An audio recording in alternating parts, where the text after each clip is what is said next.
Welcome, everybody. It's time once again for the next chapter with Charlie Hedges as he explores turning the page on his life and yours. Hey, Charlie. Hey, Paul. You know, our very impressive guest today, Chris Westfall, is one of the most sought-after business coaches and keynote speakers in the world. He helped launch over 5 dozen businesses. 5 dozen. We're going to have to talk about that, Chris. And has appeared on ABC News, NBC TV, and CNN. Chris's new book, Easier, subtitled 60 Ways to Make Your Work Life Work for You, isn't all about taking the easy way out of difficult circumstances. It's about, and I'm loving this, we're going to talk about it, it's about overcoming tunnel vision, seeing things in a new way, and showing up differently when life's challenges arises. This book is actually filled with difficulty, just like life is. Westfall said in a recent interview, in the midst of difficult circumstances, difficult relationships, misunderstandings, communication challenges, a new path emerges, a new possibility emerges. And with that, we will chat about Chris today in our show that I've sort of titled Finding Meaning in Life Messes. I'm most interested in what Chris brings to the table regarding how we can better manage our life. With that, let's bring on our guest, Chris Westfall. Welcome to the next chapter with Charlie. Thank you so much for having me. It's great to be here. Yeah, it's great to have you. Very much looking for our time together. There's so much I want to talk to you about. So instead of doing, our sort of typical let's get to know each other, I want to jump right in. Are you ready to jump right in? I am. Let's jump. Yeah. This is not a deep leap, but it's an important leap. To begin our time, I want to start with this. You wrote, Managing Life's Issues is about overcoming tunnel vision, seeing things in a new way, and showing up differently when challenge arises. I think that is so important. I love these 3 actions of overcoming tunnel vision, seeing things in a new way, showing up differently. It seems that you're calling for a real significant change entitled, It's All About Me, Life is Going to Go My Way mentality that we seem to have today. And you're saying, no, it doesn't work that way, but that doesn't mean your life has to be bad. There are things that you can do that can make it better. Talk to me about those 3 actions. I think they're really important. Well, possibilities always exist inside of any circumstance. And when things are difficult is when we do have that tunnel vision, when it looks like there's only one way forward, and that way is blocked. It's like an athlete that comes to the coach. I mean, in any sport you choose, and the athlete comes to the coach and says, Coach, there's only one way to win. The coach would immediately say, sit down. Your job is to find every way to win. And we get lost in frustration, and that frustration causes tunnel vision, where it looks like the world is closing in around us. And part of the message of Easier is not only that it doesn't have to be like this, but that possibilities always exist. I mean, think about it. In this interview, how many possibilities exist for us to talk about? The answer is it's infinite. It's infinite, yeah. Especially with your resume, it's infinite. There's so much we can talk about. But we, inside of tough times, we think, it's there infinite possibilities. There's no way, and yet there is that way. And can we find a way to somehow zoom out, to see the bigger picture, to see beyond the tunnel vision, to see that one pathway is not the only solution. And that's a big part of making things easier. And do you find it's common, tunnel vision is really common in our culture, that people fail to see the opportunity and the options that they may have because they're so singular focused and so tied down by the obstacle or challenge or whatever they're facing that it just looks like there's no hope, there's no opportunity. I mean, don't you find that a lot in your coaching? I do. I find that tunnel vision is prevalent, it's universal, but here's the good news. The opposite of tunnel vision is also readily available. We all have the ability to innovate. We all have the ability to zoom out, to take a deep breath, to see things in a new way. That's not motivational nonsense. I'm talking about the resilience that's part of our human DNA. And And we don't talk about enough about resilience, do we? I mean, because we are, and especially younger children. They're worried about children getting soccer trophies, participation trophies, but they don't realize that children don't need that, and that's actually not good for them. They are resilient, and they will figure out ways to overcome, and somehow we are talked out of that as we grow older. And that resilience is built into our DNA. It's like 5 fingers on a hand. We are born to bounce back, and it's one of the things that's talked about, that I talk about in the book. And this viewpoint, it comes from science. Now, I'm not a scientist, but I quote people who are, and the scientists who discovered the human genome, our DNA, the double helix that makes up our DNA, were surprised at how uncomplicated it was. In other words, they felt that our DNA, when it was discovered, was somehow incomplete. And what they came to realize is that we, as human beings, are built to adapt. And as you know, if a child is not loved and held and nurtured and stuff like that, that child has an extraordinarily tough time growing up. But for children who are cared for, we learn to adapt because that's who we are as a human race. That's part of everyone's DNA. And so we do lose sight. We do lose sight of our human nature, and we find ourselves chasing soccer trophies instead of recognizing the power and the capacity that is inside all of us. It's built into the system. And we all have the ability to access tunnel vision, but we also have the ability to access moments of genius. And that's not to say that I am a genius or you are a genius. That's not what I'm saying. But we've all had those aha moments. Those breakthrough moments, yeah. That's right. You know what I'm talking about. And that's what we lose sight of, and we replace it with tunnel vision, or we're chasing trophies, or we're underestimating what children are capable of. It's just a simple misunderstanding. We have to look at the design, and we have to look at our nature, our human nature, to see that things can get easier. That's interesting. And what is it about our human nature that makes things easier? I think that it's so simple to look at waves hitting the shore or a flock of birds and go, that's absolutely perfect. We see the perfection in the design, in nature all around us. But we refuse to acknowledge, or we don't look at, or we lose sight of the design that is inside of all of us as human beings, which is not to say that I'm imperfect or you are perfect or anything like that, but there is a design that helps us to be resilient, that helps us to bounce back. As you mentioned in my introduction, easier is filled with difficulties. I mean, if you're going to write a book called Easier, you got to have some difficult things that people have to face and deal with. Right. And when we're in the middle of things, we get lost in tunnel vision and we think to ourselves, how am I going to get through this?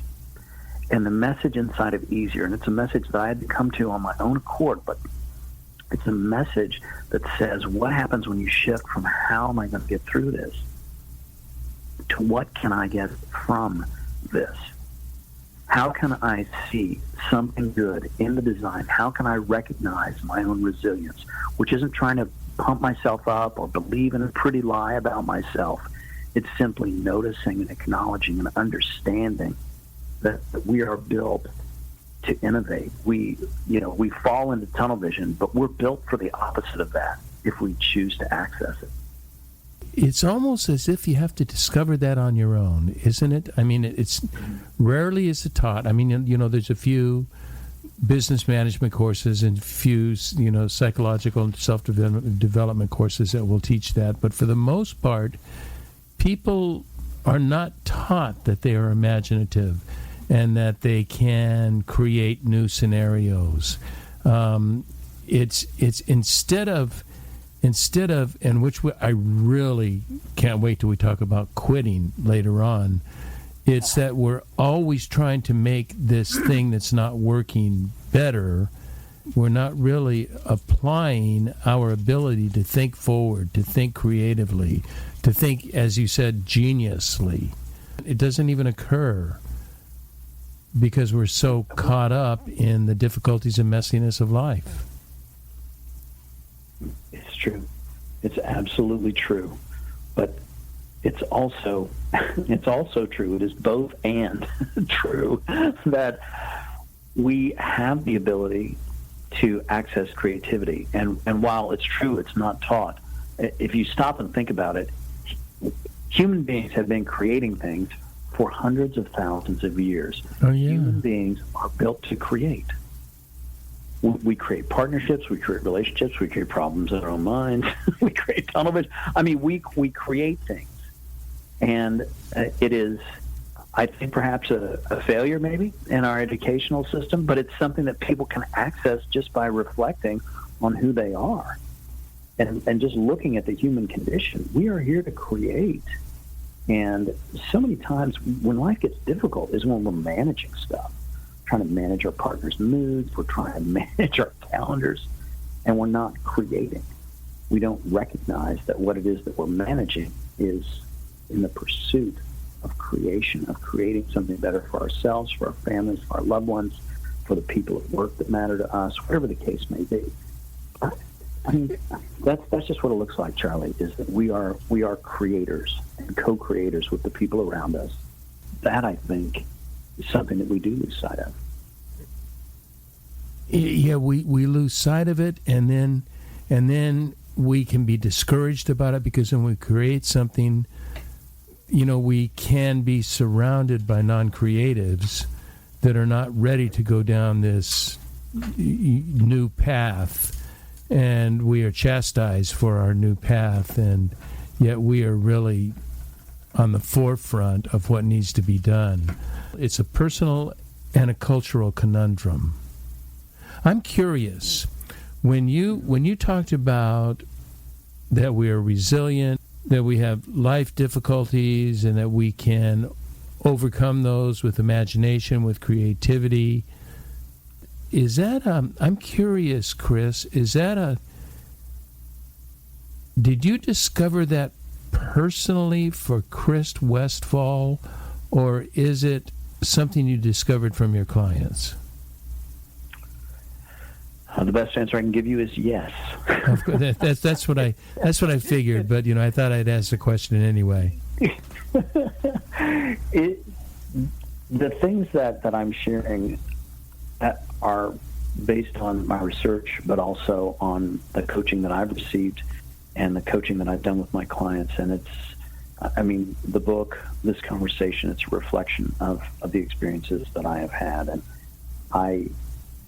And in looking at the human condition, and as a human being, I qualify. So looking at my own, state of mind, I've come to see ways to access greater creativity and resilience and to tap into these things that we're talking about when I step outside of the misunderstandings that we all fall into, the tunnel vision that you're talking about, the I'm not creative myth.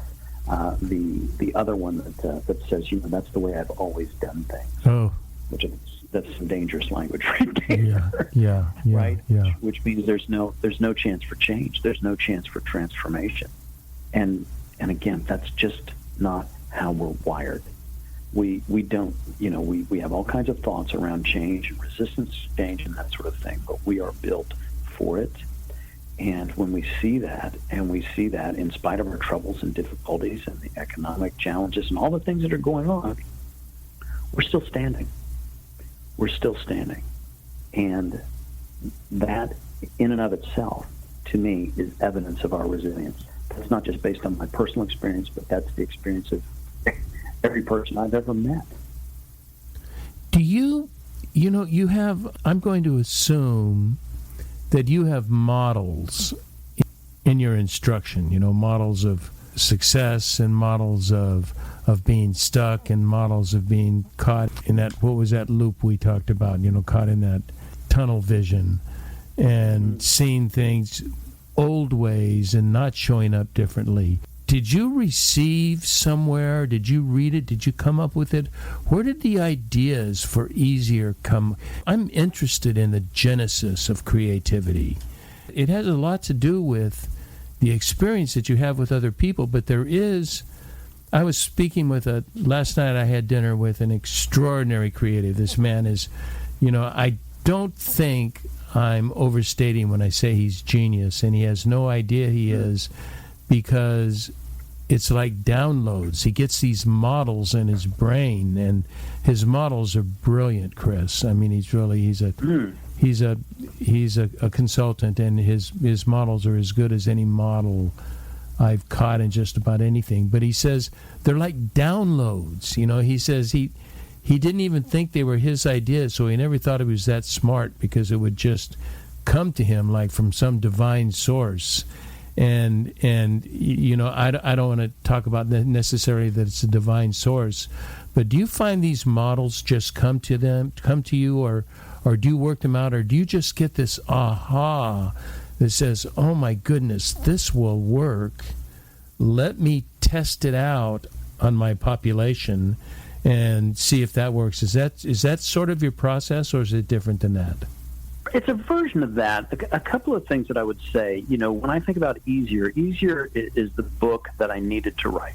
It's the book that came through me. So I can certainly relate to what you're saying about your friend, of these things just show up and they just become expressed. And that was how Easier took shape for me.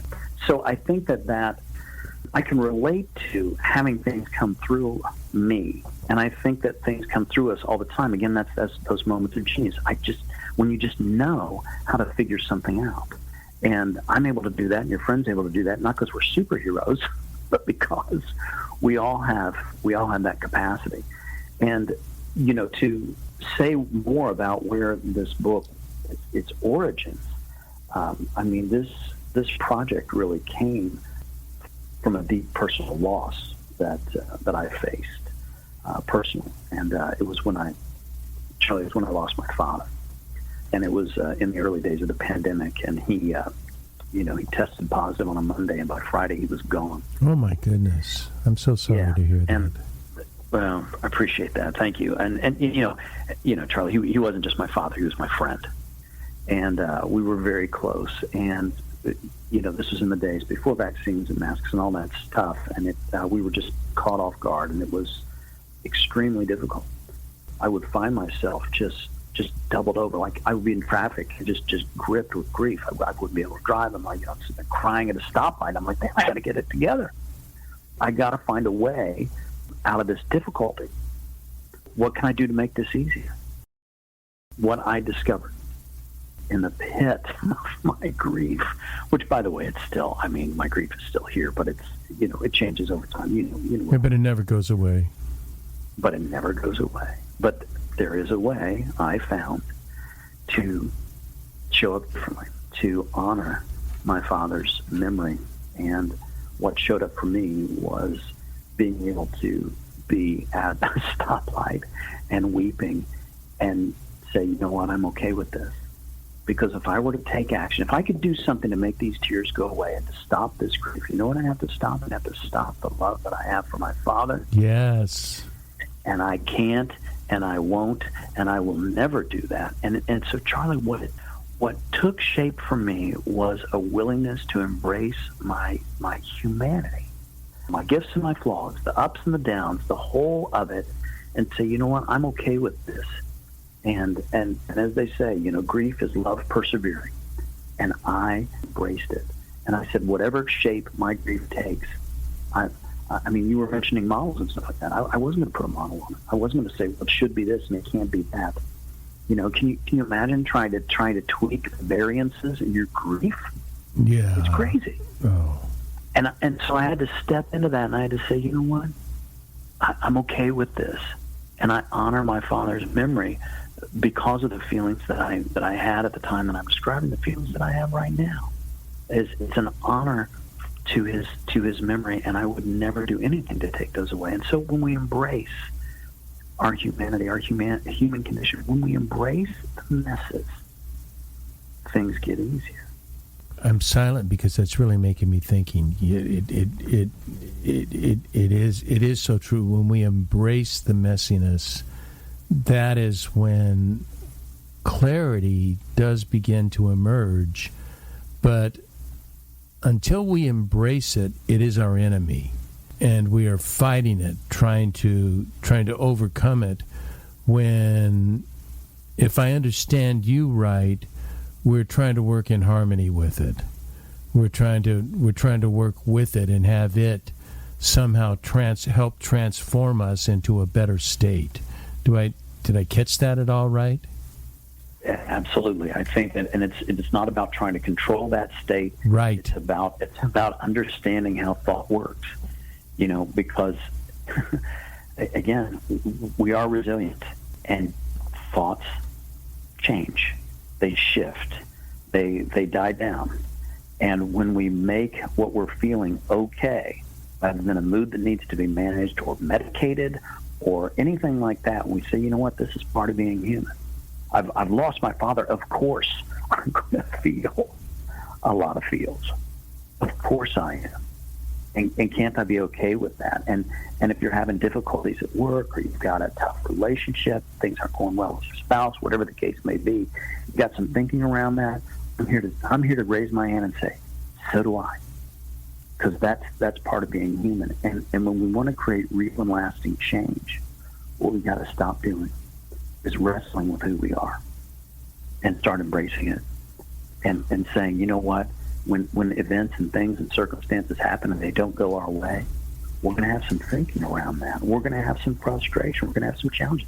That's part of being human. It doesn't mean you're a bad person. It means you're a person, And from that place, when things are okay and we're not putting pressure on ourselves to be someone different than who we are, now things get easier. And now we can see things in a new way. And now we can make real and lasting transformation through insight and through understanding, not by trying to manage our circumstances or imagine if I tried to manage and control my grief. You might as well try to harness the wind.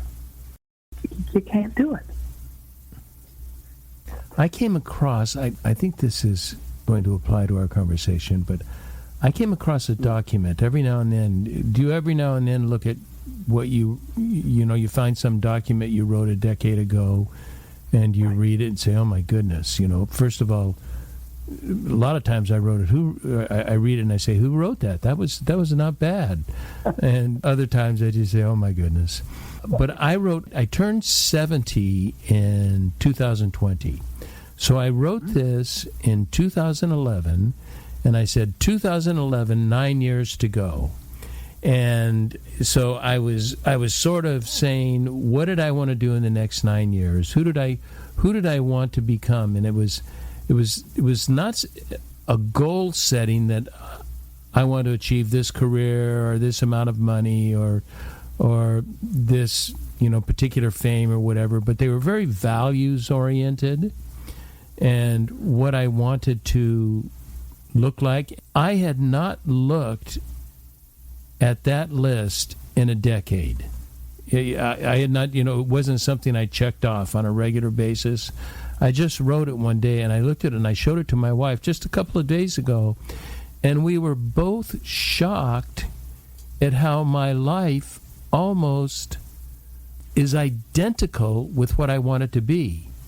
Because it came from, I think, Chris, because it came from the core of me, and there's something in the core of us that is telling us who we want to be, who we can be, and what is important in life, apart from making money and getting this new job or, becoming a trophy winner. But how you treat people, how you treat life, how you view life, what's important. And I was wondering, are you an advocate of that kind of planning?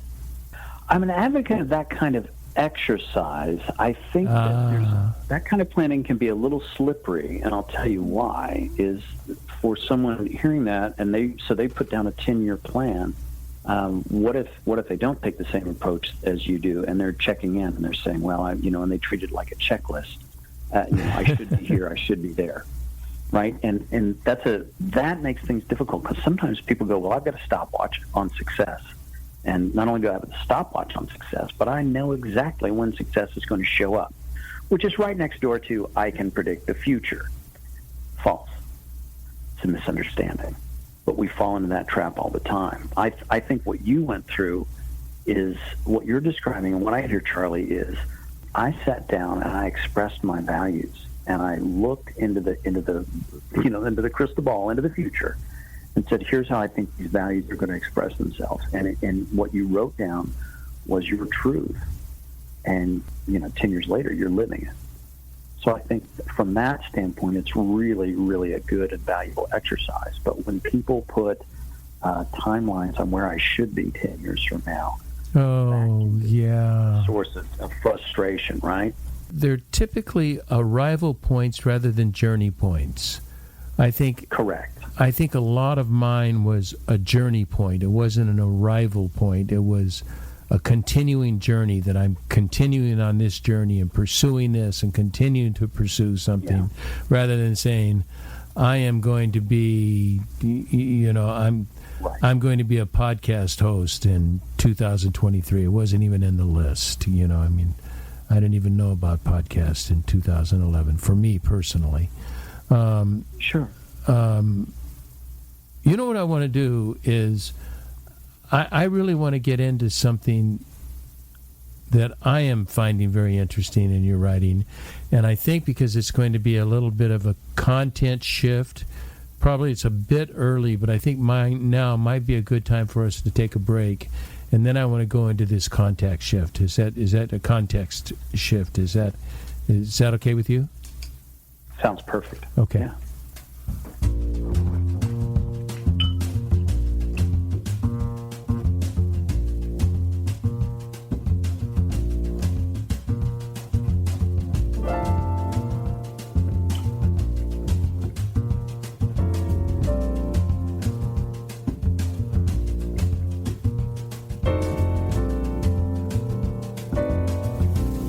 Hi there, this is Charlie Hedges, and you're listening to The Next Chapter with Charlie. And I have a very special guest, executive life business coach and keynote speaker Chris Westfall, who has written a wonderful book titled Easier, 60 Ways to Make Your Work Life work for you. And we're talking about messiness, and we've been talking about how we anticipate the life to come. And there is something Chris wrote that sort of it's not a subject change, but it's a context or content change. And I want to start this way, Chris.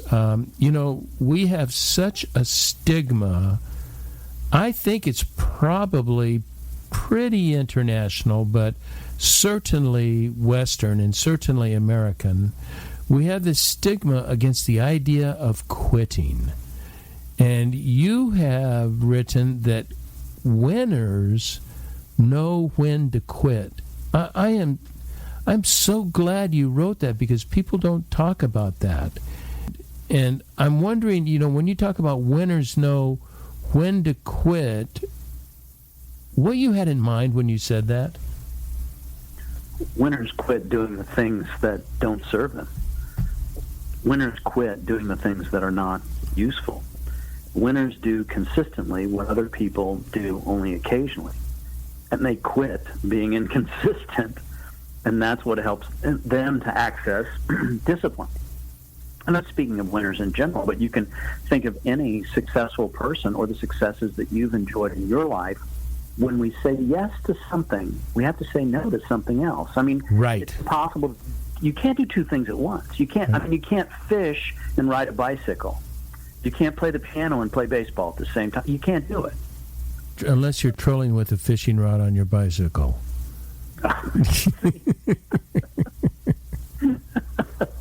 I should know better than to use metaphors with you. You know what I'm saying. I know what you're saying. It just came to you. It was one of those ones that came to my brain, and I had to say it. But winners quit all the time. They quit things that don't serve them, and part of what looks like success to me is having the courage, the honesty to say no to the things that are not helping to move your life forward. And that's a big part of the coaching conversation, is to not just to point out those things, but to provide some encouragement so that you can say no, so that quitting isn't something that has all these kind of connotations around. Oh, you can't quit. You got to stick it out. The whole premise of the book is the book starts with a guy who's frustrated in his job and he wants to quit. He wants to quit, and he hires the coach to help him find the courage to do so. Little does he know, he's about to be fired in about 5 days. So from this kind of, life after career death story emerges a message that quitting looks like on the surface, it's a bad thing. You can't quit. You can't say no. You can't walk away. And then he ends up getting fired, which is another bad thing. Oh, my God, this is a bad thing. Guess what? It turns out to be completely different than the way that the character's imagining it. That quitting and seeing things in a different way is really at the heart of the book. And if you're in a situation, a circumstance, a relationship that you know you need to say no to so that you can say yes to something else, finding that courage, finding the guts, finding the strength to do what you know needs to be done. It looks like it's difficult, but it actually might just make things easier. And as they say, it's never tougher than it is in your mind. And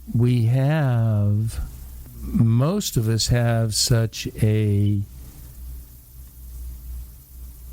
negative self-image that we're afraid if we quit, we're either, it's the FOMO, we're going to miss out on something, right, or we are going to damage our reputation, or I don't know what I'm going to do next. I've got to have all these things under control, and there's times when quitting, typically it's good to quit and have some sort of little plan to back you up so you can start working on it. But even if you don't, sometimes quitting is the best thing. If it's damaging your psyche, if it's damaging your relationships, then it's not healthy for you. It's not good for you.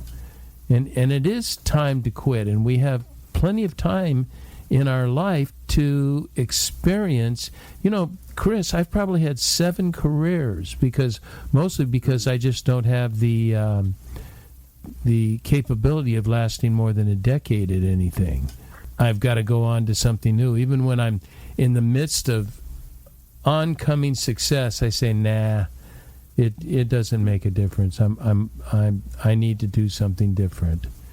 But I'm really an advocate. I'm an advocate of hanging in there when times are tough. And sure, there's a difference between things not working for me and just tough times. And I have to hang in the tough times. But after a number of series of tough times, then we do have to look at that and say, is there something going on here that's telling me I need to do something different? And even though I'm not sure what that is, I need to do something different. Winners seem to know when to do this. Absolutely. But Charlie, what you're talking about, I would call it healthy quitting. And I think, I don't want to put words in your mouth, but, you're talking about, especially if you're talking about quitting a relationship or a job or whatever it is that you're doing it in a way that is healthy, positive, not harmful to others or to yourself. That's healthy quitting. if I quit eating birthday cake, that's healthy quitting. Yeah. And that's what you're talking about. And when you say, when you were just talking about changing and making a shift every 10 years, I say, what's wrong with that? What's wrong with healthy quitting? And it's the cousin of happy wanting. It's wanting something, wanting a change for yourself, not from a place of desperation, but from a place of exploration. You want to see what it's like. I've done that myself. Many, many times. And I think that's, I would just challenge anyone who says, no, you can't quit. You got to, certainly there are things where commitment needs to matter. There are times when discipline needs to show up so that you can move through tough times. And you certainly don't want to, you don't want to quit your job because somebody looks sideways at you or something like that. That's not what we're talking about. That's not healthy quitting. That might be overreacting. That's what that might be. But healthy quitting is about moving towards the thing that serves you, that thing that you're curious about, and that curiosity. That's what I love about the way you approach this interview is you always bring such curiosity to it, and I try to bring that to my life too. And I wonder if the folks who are listening to us wonder what that curiosity might bring to them, combined with some healthy quitting. What is it you can say no to so that you might say yes to a curiosity and explore? Because I tell you, I talk to my clients about this, and I talk about it a little bit in the book. What happens if you approach life almost like a scientist, where you are experimenting? And a scientist knows what you and I often forget, and that is that every experiment is a positive result, meaning even if the experiment fails or the hypothesis is wrong, the scientist is more informed. Right. The scientist is more informed. So what's wrong with some healthy quitting? What's wrong with pursuing a curiosity? What's wrong if you consider your life or a piece of your life as an experiment? Nothing more, nothing less. No pressure on yourself. Explore. See what happens. That, to me, makes things easier. I like what you said earlier on. I didn't write it down, but it was something like, there's healthy quitting, but there's also healthy wanting. Did you say healthy wanting? Yeah, it's happy wanting. Happy wanting. I like that idea, to identify what your wanting is and what makes you happy. And we will talk about the ego just next. That's not ego-centered, but that is somewhat ego-centered. We've got to satisfy our ego. But it's a service-oriented that we're helping other people. When we're helping other people, then that is a happy wanting, making life better for someone else. It's the opposite of neediness or desperation or any of those sort of negative connotations. If you're happy, but you have, from a place of contentment, of course, we still have desires. We don't have to be in pain or hurting to want new things for ourselves. That's happy wanting. I like that. Let me tell you, I'm going way off track here, and I had it's on track, but it's off my notes. I just had sort of, I don't want to call it an epiphany, but I just had this thought, and it was only yesterday that I had this thought. Now, I'm a Europhile. I love to travel. I just spent almost a month in Portugal, and I go to Uganda 2 to 3 times a year for 2 to 3 weeks, and I see different things. And I thought, now I'm married, and my wife just loves her job. She's an executive coach, and she does an incredible job. She's extraordinarily successful in Orange County. And I just thought about, I think if it were up to me, I would probably just sell everything, pack everything up, and move maybe to Portugal, maybe, and not necessarily intend to spend my rest of my life there, but 2 or 3 years there, because it's sort of, I want to see what shows up. I just want to experience what shows up when I completely quit doing what I'm doing right now and have a whole new experience. Now, do you think that's pathological, or do you think that's just the sign of a creative, curious person? I think that sounds like freedom to me, is what that sounds like. And yes, it sounds very creative. Pathological? I don't know. I mean, would you repetitively move to Portugal? I don't know. No. I wouldn't. No. I mean, I think it's a one-time. I mean, it would be something that you would go and you would experience. I think, to me, I mean, there's two words that show up when you talk about Portugal like that, and here they are. Why not? It sounds great. Yeah, well, the why not is my wife is not ready to leave her career, and she doesn't let me out of the house more than a month at a time. So, well, at least I get out of the house a month at a time. I can be my creative self all over the world, a month at a time. I'm very lucky. You also wrote, and I think this has a lot to do with sort of laying the groundwork for that creativity and that change and that quitting, and you wrote this, obligations are obligations, duties are still duties, deadlines are still deadlines, and the sharks are still the sharks. But when you show up differently, the conversation can change. I really like that, Chris. I like that, life still goes on, but it's up to me to show up differently. It's not up to wait for the circumstances to change. It's a Viktor Frankl thing. It's not for the circumstance to change, but for my attitude to change. Right.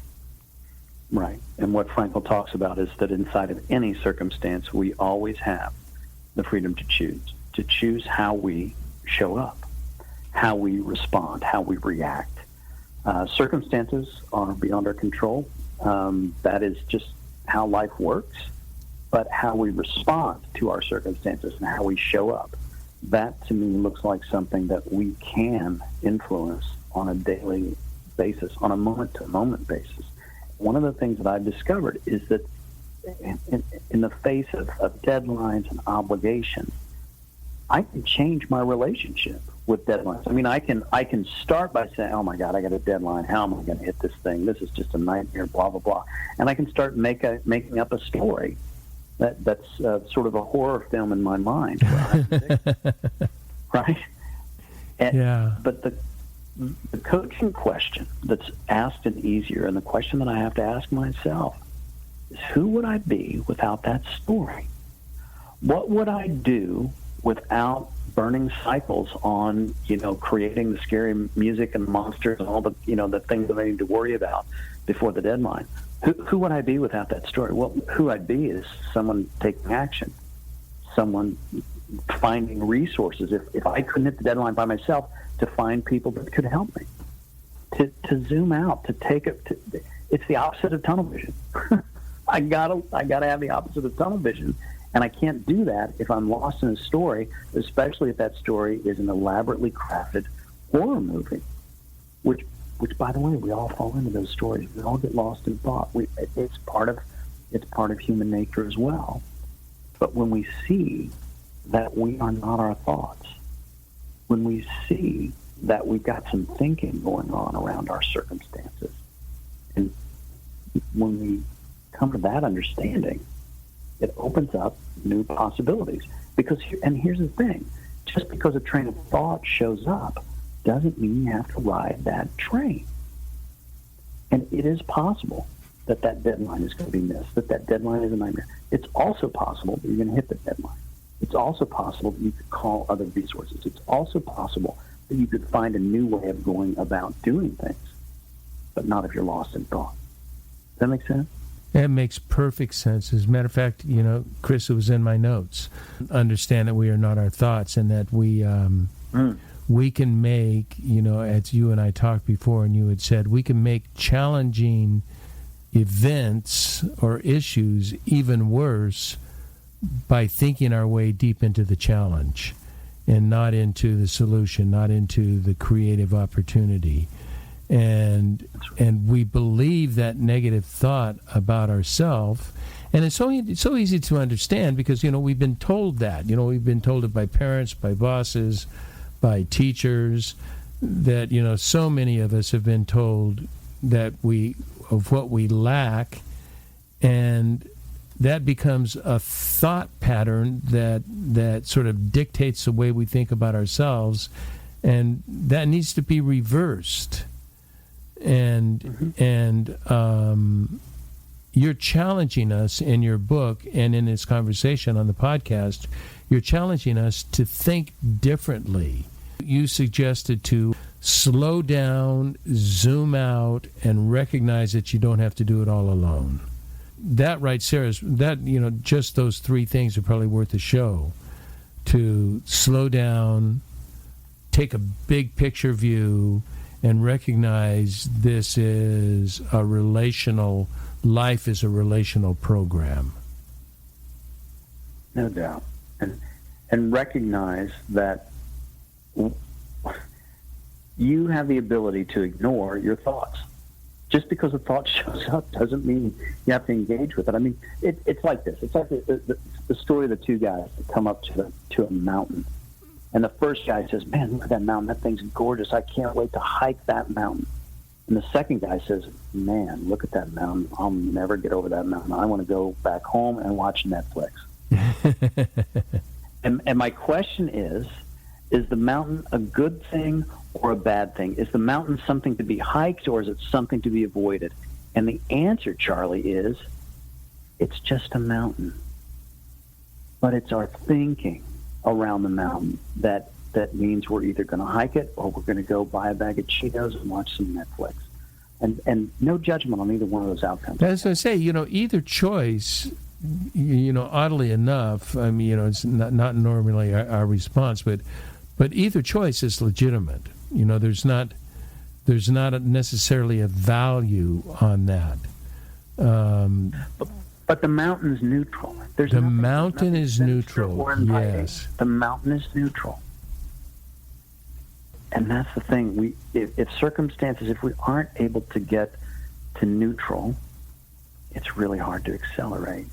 How do we accelerate that, getting to neutral? How do we accelerate saying, okay, look, if this is just a thought, Charlie, you need to be a bit more open and think a little bit more out of the box.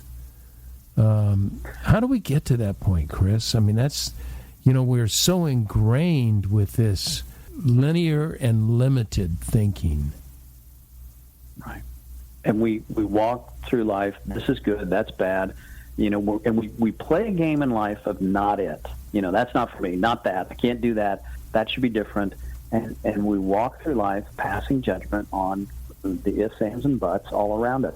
And that's part of human nature. That's part of my nature.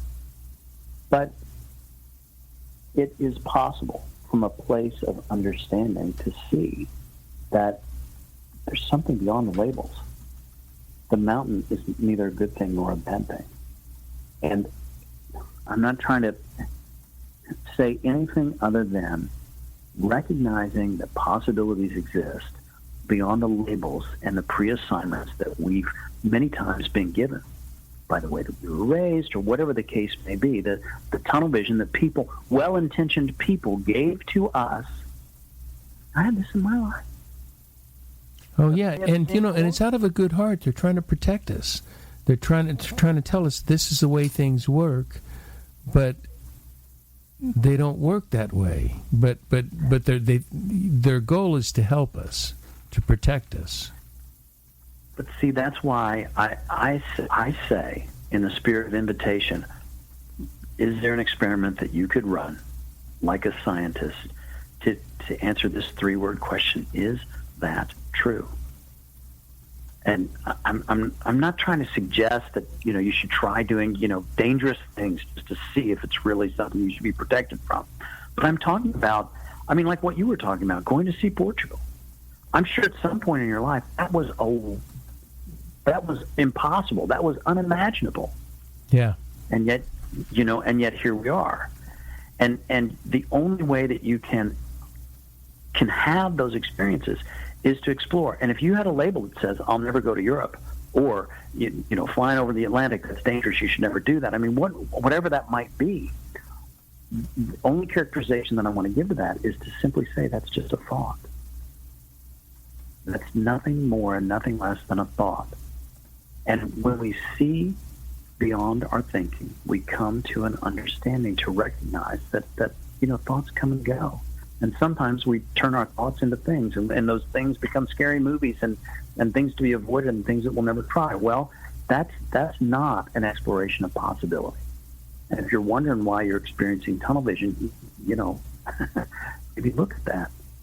Maybe look at what is it in your thinking that is shaping your reality. Because as Shakespeare said, there is nothing either good nor bad in this world, Horatio, but our thinking makes it so. Love that. So let's close with this question, or with this comment and question, and I always close with not so short answers. Okay.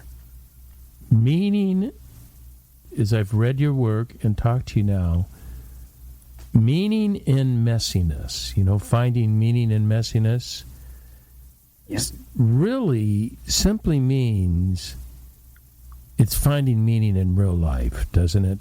Because real life is messy. Real life is messy.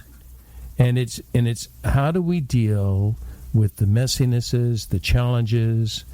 How do we deal with that so we can live a life that's a full life? I think finding that full life is about saying yes. I'm going to say it, Charlie, saying yes to the mess. We have to make it okay, the messiness, the complications. And we have to see that inside the complications, inside the difficult relationships, inside the hopes and dreams that never came to life, we're going to have some thinking around that. Oh.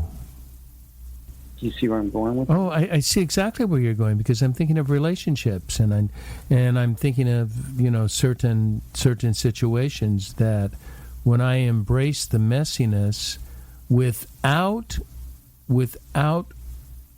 to the degree that I can, without value judgment, and I'm just looking at it as a quasi-neutral situation, there's so much I can learn from it. But if I have all the baggage around it, then I have a difficult time making sense of it. But real life is messy, and messy is nothing but what happens normally, and it's an opportunity to make it better. That's right. And if circumstances are difficult, ask a simple question. What else could this mean? If you've got a story that's making a circumstance or a relationship difficult, what else could this mean? Or what else could this be? This points in the direction of possibility, because when we can say yes to possibility, and when we can acknowledge that other possibilities always exist, even when we don't see them, but they're there. They're there. They're waiting to be discovered. And that discovery, I think, is at the heart of that fulfillment that you were talking about. And personal freedom is not a destination; it's a journey. It's a journey of discovery, and that discovery of that, as near as I can tell, that fulfillment, that personal freedom, it comes from embracing the mess and saying, what else could this be? What else could this mean? And how can I, in the midst of this mess, express my values?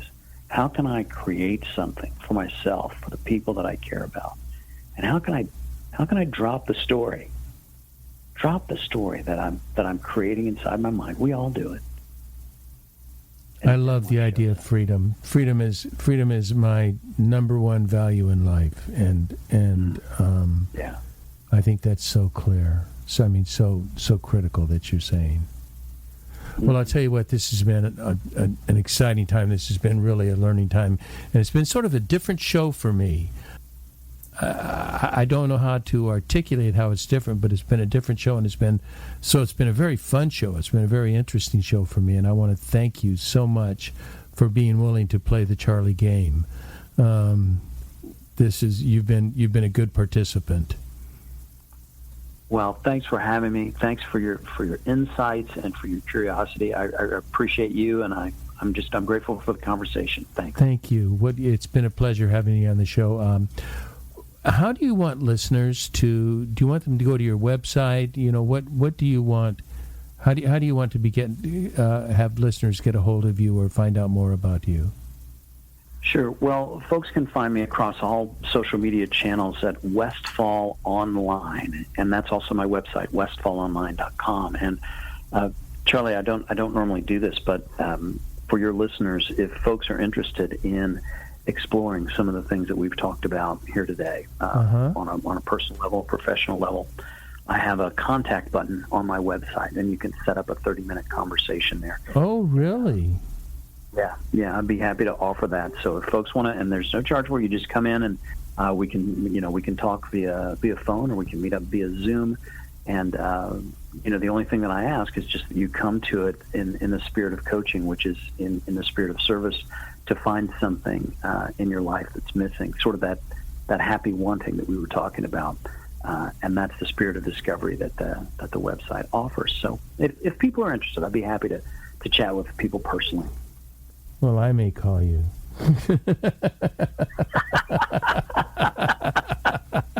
I've always had a coach. I mean, I've had a coach like forever, and I just finished my term with a coach. And I don't think I've had a male coach. I've had, in the last decade, I've had 3 female coaches, which has been very interesting. But I am a strong believer in coaching, and I want to encourage our listeners to take advantage and see what you can learn personally from someone as skilled as Chris Westfall. Thank you once again, Chris, for being on the show. You've been great. I appreciate it. Thanks so much. Well, everybody, that's all for today. This is Charlie Hedges signing off. Bye for now.